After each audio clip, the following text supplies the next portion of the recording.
Restaurant पे बैठे हैं एंड जैसे कि भाई अभी चलेंगे आगे जहाँ पर हम जा रहे हैं। आपको धीरे धीरे ब्लॉग में है ना आगे पता चलेगा कि हम कहाँ जा रहे हैं, ठीक है।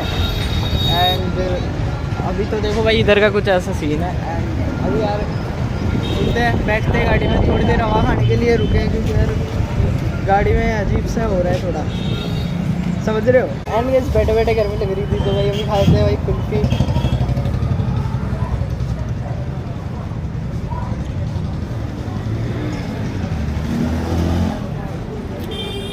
बहुत ज़्यादा टेस्टी हो रही है।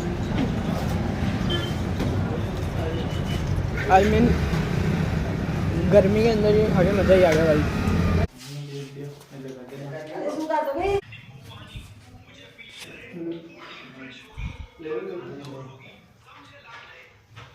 गए 7वीं 8वीं बार चाय पी रही है आज। 10-15 बार चाय पी ली है मैंने। भाई मैं चाय पीते पीते थक चुका हूँ रियली। अभी भाई शाम होने वाली है, सुबह के आ रखे हैं और भाई रिश्तेदारों में आ रखे हैं, ठीक है। तो अभी यार घर जाइए भैया, वापस आ रहे गाड़ी लेकर और चाय पीते फटाफट से निकलते हैं। भाई एक और बार चाय पीते